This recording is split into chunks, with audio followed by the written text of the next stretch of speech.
Hi everyone, Rachel here and welcome to my kitchen. Today I'm going to be utilising some of our garden produce to make papaya jam. Papaya jam is a new recipe for me, so I've had a look online and I found some different versions, and as always I'm going to be interpreting it and making my own version of that recipe. So here goes. When you're getting a lot of one thing from the garden, there's only so much you can eat fresh. So sometimes it's a great way to just put something aside is to just freeze it, and then you can come back to it later when you've decided how you're going to preserve it, or maybe you already know what you want to do but you didn't have the time when it first came in from the garden. This recipe calls for just a few simple ingredients. We have our papaya, cinnamon, a fresh lime, some pectin. You can omit this and just allow it to simmer and reduce down some more, so that's not a mandatory ingredient, and just some plain white sugar.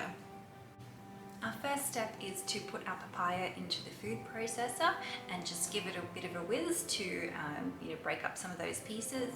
You can put it through a sieve to remove any lumps if you prefer, but I'm not going to do that today.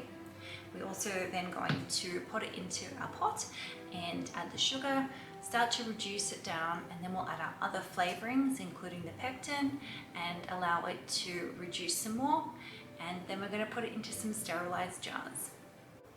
Okay, so our papaya is in our food processor and we're just going to give this a bit of a whiz.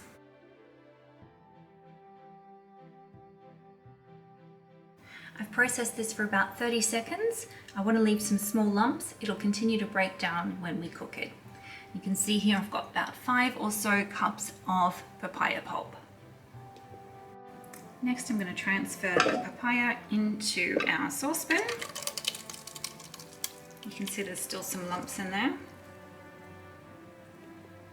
I've measured out 2 cups of white sugar to go into my jam, so it's about 5 or 5.5 cups of papaya and about 2 cups of sugar. Keep stirring your jam regularly so that it doesn't stick to the bottom. You don't want any burning at all on your jam, it will ruin the flavour. You can see here that all of my sugar has dissolved in, so that was about 5.5 cups of mashed fruit, 2 cups of sugar. You can go a bit heavier on the sugar if you want, but I don't have a real sweet tooth, so we've just gone a bit light on the sugar, and this is now reducing down. I'm going to add some pectin. Usually it's about 1 tablespoon of pectin for 4 cups of fruit, but I'm only going to add about half of that because this papaya is going to reduce down and set naturally as well. I'm not going to add a lot of pectin. As I said, some of the recipes use no pectin at all, and for that method you just need to continue to reduce the papaya pulp and sugar down until it is very thick, and that will sort of set naturally. My pectin is in, and I've actually moved my jam to a cooler burner. It was boiling a bit too heavily, and now I'm going to add some cinnamon, about half a teaspoon. You could actually add any spices that you liked. You could add some cloves, or you don't have to add anything at all. I've seen a recipe that had vanilla in it, which sounds really lovely. Or if you like things a bit spicy, I think you could even add some chili. As you can see, the jam has now thickened nicely. It's no longer a runny, watery fruit paste, but a thickened and very tasty jam. I'm going to add the juice of half a lime just to give it a nice tart extra flavour, and also a small pinch of salt just to lift it, because it's really quite sweet, even though I went light on the sugar compared to some of the other recipes. So I've turned off the stove and I'm just going to let this jam cool a little bit before transferring it to my sterilized jars. Adding just juice of half a lime and a little pinch of salt really lifted the flavour and gave it a bit more of a complexity rather than just the sweetness of the sugar and the fruit. So I'm really happy with how this has turned out. I don't know if you can see, but it's really quite thick now. My jam has cooled slightly. You have to obviously be careful when you're working with sugar because it does get very hot. And I'm now going to fill up my jars. So I've sterilized these in some boiling water, and I've got a couple of different sizes.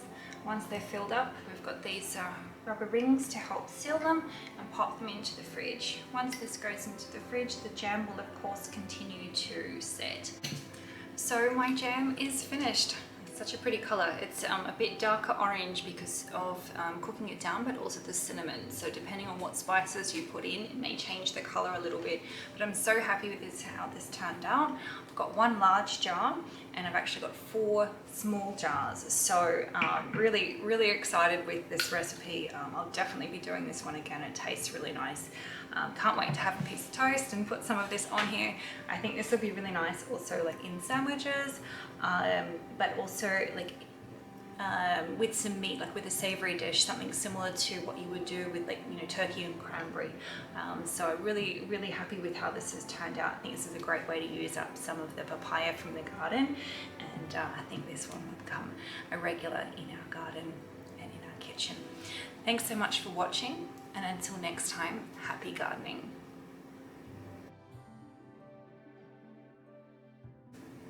I really do appreciate all of your support. If you haven't yet, please do subscribe.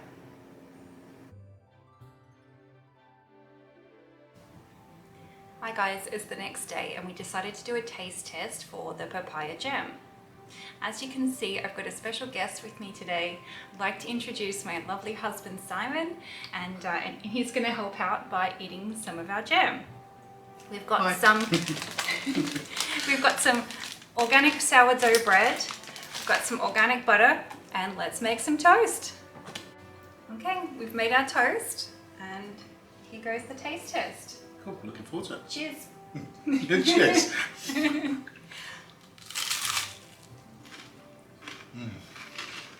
That's really good. That's really good. Definitely one to keep in the fridge for further consumption. I'm glad you approve. Thank you for making it. Guys, please make Simon feel welcome by liking the video. Thank you so much, and I'll see you next time.